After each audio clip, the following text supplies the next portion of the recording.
மகாபாரதம் தமிழில் இதனை மொழிபெயர்ப்பவர் அருள் செல்வ பேரரசன். தொடர்வது உத்யோக பருவம் பகுதி 70. தலைப்பு கிருஷ்ணனின் பெயர்களும் பொருளும். The import of Krishna's names. Udyoga Parva section 70. Mahabharata in Tamil. இது சனத் ஜாத பருவ தொடர்ச்சி 30. யானசந்தி பருவம் 24. இந்த பதிவின் சுருக்கம் கிருஷ்ணனின் பெயர்களையும் அதற்கான பொருள்களையும் உரைக்குமாறு சஞ்சயனை திருதராஷ்டிரன் வேண்டுவது. சஞ்சயன் அவற்றையும் கிருஷ்ணனின் பெருமைகளையும் சொல்லி கௌரவர்களின் அழிவை தடுக்க கிருஷ்ணன் அங்கே வரப்போகிறான் என்பதையும் சொன்னது. இப்பொழுது உத்யோக பருவம் பகுதி 70 கிருஷ்ணனின் பெயர்களும் பொருளும். இப்பதிவிற்குள் நுழைவோம்.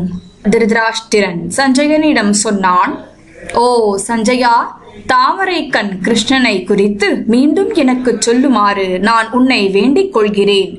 ஏனெனில், ஓ ஐயா சஞ்சயா, அவனது அந்த கிருஷ்ணனுடைய பெயர்களின் பொருளை அறிந்தாலாவது நான் அந்த ஆண்மகன்களில் மேன்மையானவனை, அந்த புருஷோத்தமனை அடையக்கூடும் என்றான் திருதராஷ்டிரன்.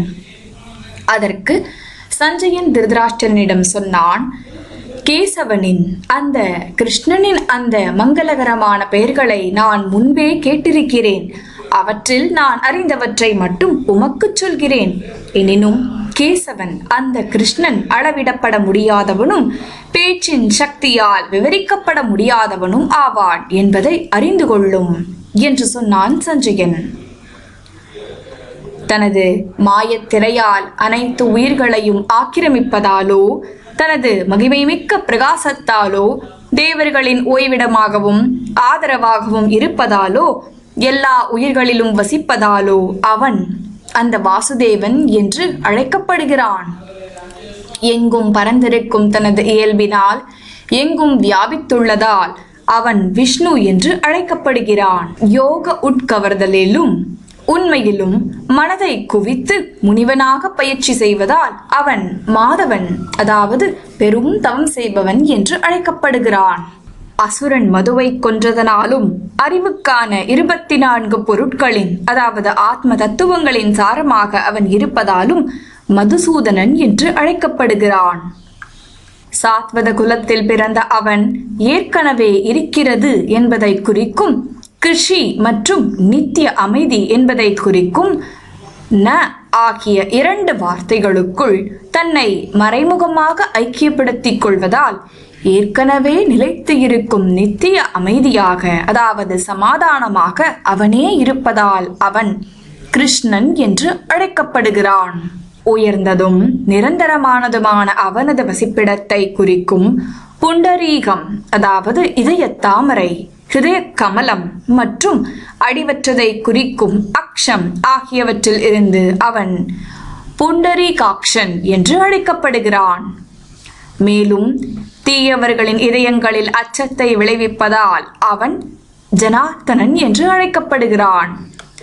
சத்வகுணம் அவனை விட்டு எப்போதும் விலகாததாலும் அவனும் அதை விட்டு எப்போதும் விலகாமல் இருப்பதாலும் அவன் சாத்வதன் என்று அழைக்கப்படுகிறான். விருஷபம் என்பது வேதங்களை குறிக்கும், க்ஷணம் என்பது கண்ணை குறிக்கும்.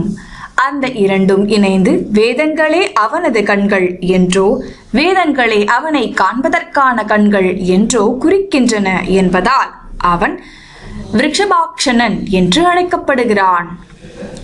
எதிரி படைகளை வெற்றி கொள்ளும் அவன் எந்த உயிரிலிருந்தும் சாதாரண வழியில் தனது பிறப்பை எடுக்காததால் பிறக்காதவன், அதாவது அஜா என்று அழைக்கப்படுகிறான். தேவர்களைப் போலல்லாமல் அவனது பிரகாசமும் அவனது சுயமும் படைக்கப்படாததாக இருப்பதாலும் சுய கட்டுப்பாடும் பெரும் பிரகாசமும் கொண்டிருப்பதாலும் அந்த பரமாத்மா தாமோதரன் என்று அழைக்கப்படுகிறான். நித்திய மகிழ்ச்சி என்பதற்கு ரிஷிகா என்றும், ஈசா என்பதற்கு 6 தெய்வீக பண்புகள் என்றும் பொருள். இவற்றின் இணைப்பு இன்பம், மகிழ்ச்சி, தெய்வீகம் ஆகியவற்றை குறிப்பதால் அவன் ரிஷிகேசன், அதாவது கிருஷிகேசன் என்று அழைக்கப்படுகிறான். தனது இரு கரங்களால் பூமியையும் வானத்தையும் தாங்கி பிடிப்பதால் அவன் மகாபாகு என்று அழைக்கப்படுகிறான். எப்போதும் கீழே விழாதவன் என்பதாலும் எந்த குறைவும் அற்று இருப்பதனாலும் அவன் அதாக்ஷஜன், அதாவது அதோக்ஷஜன் என்று அழைக்கப்படுகிறான். மேலும் மனிதர்கள், அதாவது நரர்கள் அனைவருக்கும் புகலிடமாக இருப்பதால், அயனமாக இருப்பதால் அவன் நாராயணன் என்று அழைக்கப்படுகிறான்.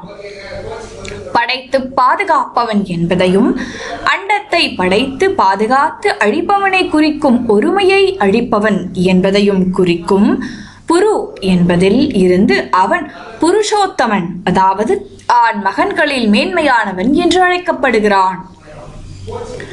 அனைத்து பொருட்களின் அறிவையும் கொண்டிருப்பதால் அவன் சர்வன் என்று அழைக்கப்படுகிறான். கிருஷ்ணன் எப்போதும் உண்மையில் இருக்கிறான், உண்மையும் எப்போதும் அவனில் இருக்கிறது. மேலும் கோவிந்தனே உண்மையின் உண்மையானவன், எனவே அவன் சத்தியன் என்று அழைக்கப்படுகிறான்.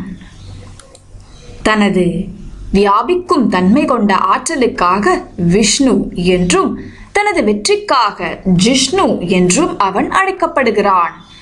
நித்தியமானவனாக, அதாவது அழிவில்லாதவனாக இருப்பதால் அனந்தன் என்றும், அனைத்து வகை பேச்சுகளின் அறிவையும் கொண்டிருப்பதால் கோவிந்தன் என்றும் அவன் அழைக்கப்படுகிறான். உண்மையற்றவற்றை உண்மையாக தோன்றச் செய்து அனைத்து உயிர்களையும் அவன் ஏமாற்றுகிறான். இத்தகு குணங்களை கொண்டவனும், அறத்திற்கு எப்போதும் அர்ப்பணிப்புடன் இருப்பவனும், தெய்வீகமானவனும், சிதையும் திறனற்ற வலிய கரங்கள் கொண்டவனும், மதுவை கொன்றவனுமான அவன், அந்த மதுசூதனன், அந்த கிருஷ்ணன் குருக்களின், அதாவது கௌரவர்களின் படுகொலையை தடுக்கும் பொருட்டு இங்கே வருவான் என்றான் சஞ்சயன். இத்துடன் உத்யோக பருவம் பகுதி 70 கிருஷ்ணனின் பெயர்களும் பொருளும் இப்பதிவு நிறைவுற்றது.